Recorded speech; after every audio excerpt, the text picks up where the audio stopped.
Assalamualaikum warahmatullahi wabarakatuh. Perkenalkan, nama saya M. Asa Muhtadi, NIM 1119015, jurusan Hukum Keluarga Islam kelas A.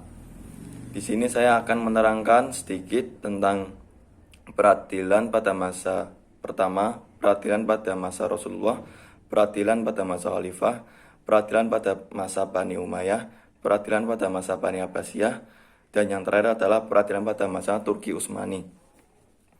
Yang pertama adalah peradilan pada masa pertama. Peradilan pertama yaitu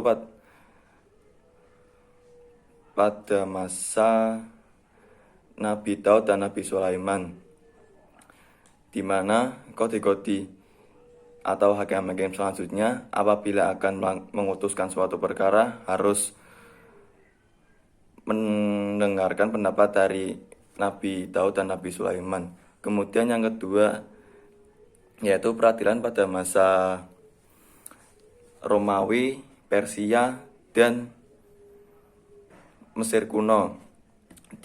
Mereka berpendapat bahwa alat bukti adalah saksi atau sumpah. Kemudian mereka juga berpendapat bahwa mereka mempunyai teknis peradilan sendiri, yaitu memutuskan hukum atau suatu perkara dari alat bukti.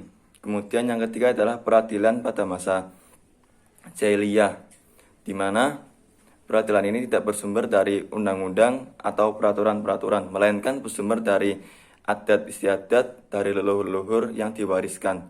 Kemudian macam-macam peradilan pada masa Jahiliyah yaitu yang pertama badan hukum, yang kedua paranormal dan undian, yang ketiga adalah dewan mazalim.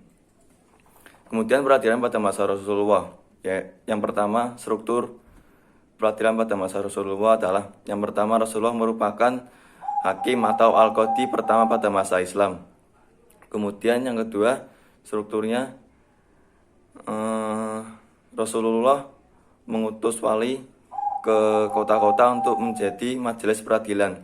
Kemudian yang ketiga strukturnya adalah penggeledarasian tugas yudikatif menjadi 3 bentuk. Kemudian struktur yang keempat adalah Rasulullah sangat selektif dalam mengangkat atau menjadikan sahabat-sahabat menjadi hakim. Kemudian kekuasaan peradilan pada masa Rasulullah yaitu kekuasaan al-qada, kekuasaan al-hisab, dan yang ketiga kekuasaan al-mazalim. Kemudian ciri-ciri peradilan pada masa Rasulullah adalah tidak ada pemisah antara kekuasaan peradilan dan kekuasaan lainnya. Kekuasaan peradilan menyatu dengan kekuasaan fatwa. Kemudian Rasulullah penggeledarasian tugasnya secara cepat, tepat, dan jujur. Kemudian tidak ada lembaga pemasyarakatan atau penjara. Kemudian sumber-sumber peradilan pada masa Rasulullah adalah yang pertama Al-Quran dan Ijma'. Al-Quran merupakan sumber utama dan pertama untuk memutuskan suatu perkara, dan al-qadi harus merujuk atau berpedoman dengan Al-Quran. Kemudian yang kedua ijma'. Ijma' kekuasaan peradilan adalah jalan yang dilakukan oleh para al-qadi atau hakim-hakim untuk memutuskan suatu perkara. Kemudian sahabat-sahabat yang diangkat hakim oleh Rasulullah. Yang pertama Ali bin Abi Thalib, Mu'az bin Jabal, Amr bin As, kemudian Al-Huzaifah, Ibnu Yahya, Al-Absi.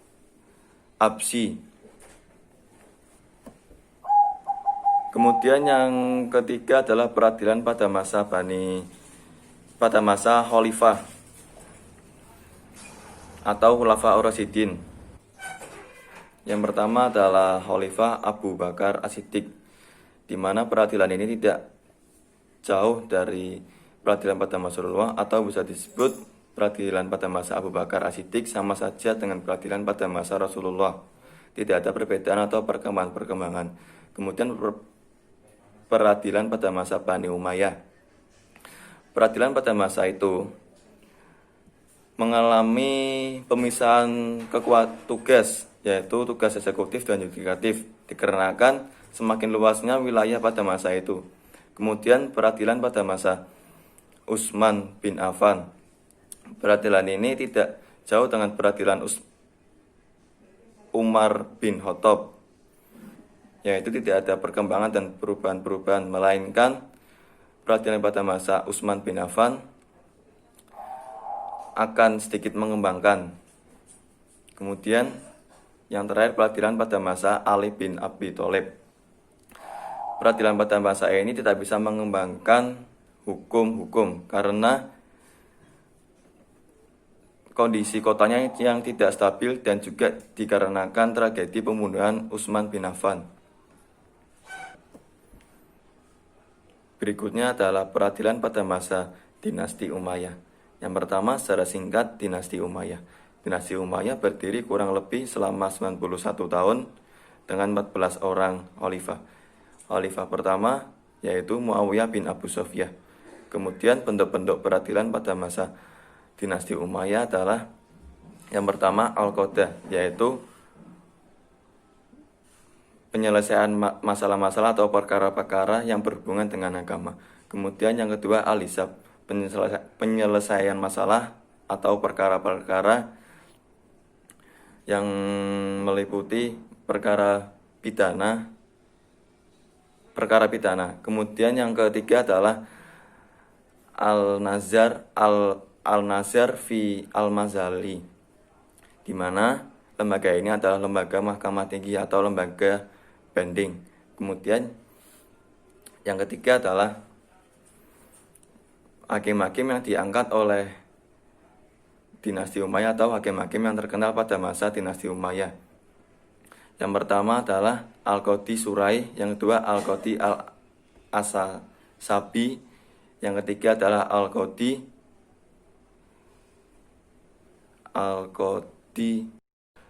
kemudian Al-Qadhi Al-Ijaz, dan yang terakhir adalah Al-Qadhi Salim bin Aj. Kemudian peradilan yang berikutnya adalah peradilan pada masa Bani Abbasiyah, yaitu Bani Abbasiyah dipimpin oleh Abu Al-Abbas Al-As-Safah bin Muhammad bin Ali bin Abdullah bin Al-Abbas. Kemudian peradilan pada masa Bani Abbasiyah berbentuk organisasi kehakiman, di mana dibagi menjadi 5, yaitu Qadah Al-Qudat, yaitu ibu kota, kemudian Qudah Al-Akali, yaitu provinsi, Qudat Al-Amsar, yaitu kota-kota dan kabupaten, kemudian As-Sultan Al-Madaniyah, yaitu ibu kota dan kota-kota. Kemudian permasalahan yang dihadapi oleh Bani Abbasiyah pada masa itu yaitu permasalahan penolakan untuk menjadi hakim-hakim dan munculnya mazhab-mazhab. Kemudian yang terakhir adalah peradilan pada masa dinasti Turki Utsmani. Turki Utsmani didirikan oleh suku Kayi, yaitu pendirinya Sulaiman Syah. Kemudian bentuk-bentuk peradilan pada masa dinasti Turki Utsmani adalah ada 4, yaitu yang pertama Al-Juz'iyat, mahkamah rendah, yang kedua Mahkamah Al-Istinaf, yaitu mahkamah banding, yang ketiga Mahkamah Al-Tamyiz, Al-Naq, Al-Ibram, yaitu mahkamah tinggi, dan yang terakhir yang keempat Mahkamah Al-Ihtinaf Al-Ulayah, yaitu mahkamah agung. Kemudian kodifikasi hukum pada masa Turki Utsmani. Kodifikasi dan perundangan hukum pada masa Islam yang pertama adalah dilakukan oleh dinasti Turki Utsmani, yaitu munculnya kitab majalah Al-Hakam Al-Adali yang disusun oleh pemerintah Turki Utsmani. Sekian penjelasan dari saya. Apabila ada kesalahan, saya pribadi memohon maaf sebesar-besarnya. Wassalamualaikum warahmatullahi wabarakatuh.